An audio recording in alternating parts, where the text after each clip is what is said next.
ওনার ডিকশনারিতে আসলে রিটায়ারমেন্ট বলে কিছু নাই। অনেস্টলি আমরা সিক অ্যান্ড টায়ার্ড হয়ে যাচ্ছি আপনাদের এই সমস্ত কোশ্চেন শুনে। চিফ অ্যাডভাইজার যখন শেখ হাসিনার 15.5 বছর ওনাকে যে নির্মম ভাবে হ্যারেস করা হয়েছে, তখন কি ওনারা বিদেশে গিয়েছেন? উনি একজন গর্বিত বাংলাদেশী। অনেস্টলি আমরা সিক অ্যান্ড টায়ার্ড হয়ে যাচ্ছি আপনাদের এই সমস্ত কোশ্চেন শুনে।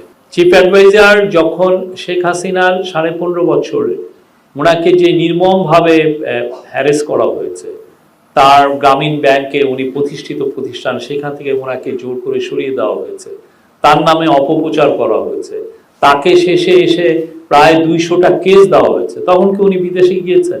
উনি 6 তলা, আপনি তো জান নাই, আমি গিয়েছি 6 তলায় ওনাকে পায়ে হেঁটে, ওই এটা যে স্টিপ একটা সিঁড়ি, আমি ওইখানে উঠেছি।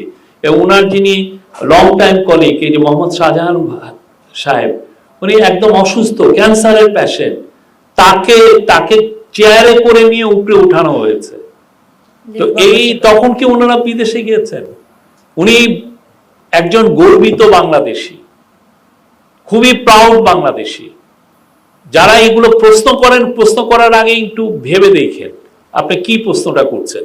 ওনার ডিকশনারিতে আসলে রিটায়ারমেন্ট বলে কিছু নাই। উনি হয়তোবা 17 তারিখে যখন শপথ পড়ানো হয়ে যাবে, উনি ফিরে এসে দেখবেন যে নতুন একটা কাজে জয়েন নিয়ে ভাবছেন বা এটা নিয়ে যুক্ত হয়ে পড়েছেন। তো উনি আগের যে কাজগুলো উনি করতেন সেগুলোই তো থাকবে। উনি সোশ্যাল বিজনেসের উপরে কথা বলেন, সোশ্যাল বিজনেস পুরো পৃথিবীতে যাতে ছড়িয়ে পড়ে সেই জন্য উনি এটা নিয়ে সারা বিশ্বেই কথা বলেন।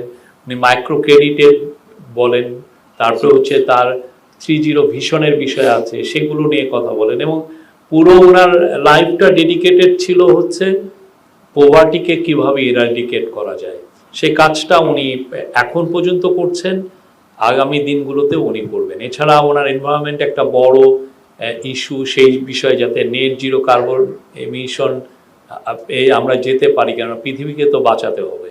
আরেকটা হচ্ছে যে গ্লোবালি আমরা দেখছি যে 2-3টা লোকের কাছে পুরো ওয়েলথটা অ্যাকুমুলেটেড হয়ে যাচ্ছে, তো সেটা নিয়েও উনি কথা বলছেন, গ্লোবালি অনেক কথা বলেছেন। আরেকটা হচ্ছে জিরো আনএমপ্লয়মেন্ট, সেগুলো নিয়েও কথা বলবেন। এটা ওনার মেসেজ খুবই সিম্পল কিন্তু খুবই প্রোফাউন্ড।